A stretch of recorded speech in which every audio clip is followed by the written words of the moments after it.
En este video vamos a ver el objeto. La idea principal de este video es ser complementario a otros videos en relación al objeto, especialmente en relación al objeto ilícito, que veremos como digo, a continuación en otros videos, donde hacemos un análisis de 1464 y otros artículos importantes del Código Civil en relación al objeto. ¿Ya? Uno de los requisitos de existencia del acto jurídico lo constituye el objeto, cuya licitud a su vez representa uno de los requisitos de validez del acto jurídico. La regulación del objeto contenida en el Código Civil presenta la misma técnica legislativa que hemos señalado para la capacidad, es decir, Andrés Bello no contiene una teoría general del objeto o del objeto lícito, sino reglas comunes o más precisamente casos de licitud del objeto según la doctrina general. Andrés Bello además incurre en algunas imprecisiones y su tratamiento presenta imperfecciones que han suscitado dudas sobre dicha importante materia. Esto en relación a lo que plantea en una de sus obras el profesor Gonzalo Luz Lártiga. ¿Ya? Ahora, el artículo 1445, que luego vamos a examinar en otros videos, señala que es requisito de validez del acto jurídico el objeto lícito. Por su parte, el 1460 expresa que toda declaración de voluntad debe tener por objeto una o más cosas que se trata de dar, hacer o no hacer.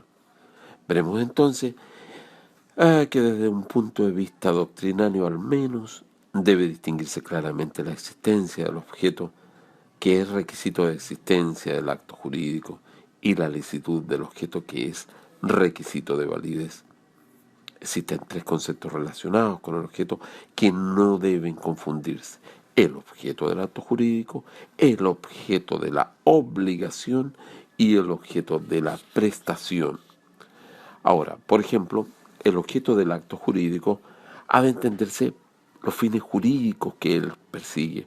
En general son objetos del acto jurídico la creación, modificación o extinción de derechos y obligaciones. Así, los contratos generan obligaciones y derechos que de él nacen. En otros actos jurídicos será el derecho que el acto creado, modificado o extinguido. Las convenciones nacen para extinguir obligaciones. El objeto de la obligación, en cambio, es la prestación o comportamiento que debe cumplir el deudor en favor de su acreedor. Toda obligación, en consecuencia, tiene como objeto una determinada prestación. El objeto de la prestación, en cambio, será la cosa que se trate de dar o los hechos o abstenciones a que debe ceñirse el deudor, si la obligación es de hacer o no hacer.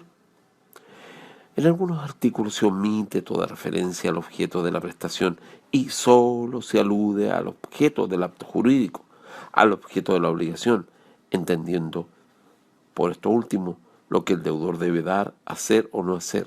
Es decir, utilizan un solo concepto para englobar lo que hemos denominado separadamente objeto de la prestación y objeto de la obligación.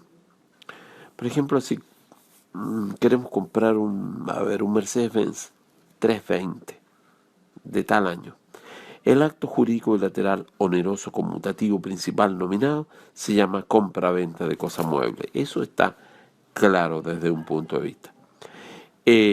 Como básico, el objeto del acto jurídico es la creación, modificación o extinción de derechos y obligaciones que la manifestación de voluntad pretendió producir. En nuestro ejemplo, es el derecho que nace para el comprador de exigir la entrega del auto y el derecho que nace para el vendedor de exigir el pago del precio y las obligaciones correlativas en uno u otro caso. El objeto de las obligaciones serán las prestaciones o comportamientos debidos a que están sujetos a las partes en el contrato del lado del vendedor. El objeto de la obligación será la entrega de la cosa y del lado del comprador. el pago de la platita o el pago del precio. El objeto de las prestaciones estará constituida por aquello que se debe dar, hacer o no hacer, y que en nuestro ejemplo que pusimos de Mercedes está reflejado en dar el automóvil vendido en el caso del vendedor y dar el dinero, que constituye el precio en el caso del comprador. El código, sin embargo, según una crítica doctrinaria mayoritaria, no sigue esta claridad doctrinaria. En efecto, al regular y definir el objeto del acto, se está refiriendo al objeto de las prestaciones que las partes deben, es decir, las cosas que deben darse, o los hechos que deben hacerse o no hacerse. Esto lo vemos en el artículo 1460. Resulta obvio que la expresión cosa que dicho artículo utiliza está tomada en su acepción amplia, tanto para aludir a la cosa que se debe dar como al hecho que se debe ejecutar o a la atención que se debe cumplir. Esto lleva a algunos autores a sostener que el código confundió el objeto del acto jurídico con el objeto de la prestación. Sin embargo, la confusión carece de real significación, pues, en definitiva, en todo acto jurídico se refiere a las cosas o hechos que han de darse o ejecutarse y que constituyen el contenido económico y práctico de este. En definitiva, redondeando la idea de este video, en claro, el objeto mediático o mediato de todo acto jurídico es una o más cosas que se tratan de dar, hacer o no hacer. El objeto inmediato de todo acto jurídico es crear, modificar o extinguir derechos o obligaciones. Repito, el objeto mediato de todo acto jurídico es una o más cosas que se tratan de dar, hacer o no hacer. Y el objeto inmediato de todo acto jurídico es crear, modificar o extinguir derechos y obligaciones. Como decíamos al comienzo, este video busca ser introductorio a otros o complementario a la vez de otros videos. La idea no es verlo en un contexto aislado de este tema, ¿ya? Luego vamos a ver, por ejemplo, el objeto como requisito esencial o en general de existencia de los actos jurídicos, pero hemos querido dejar inicialmente claro el tema del objeto.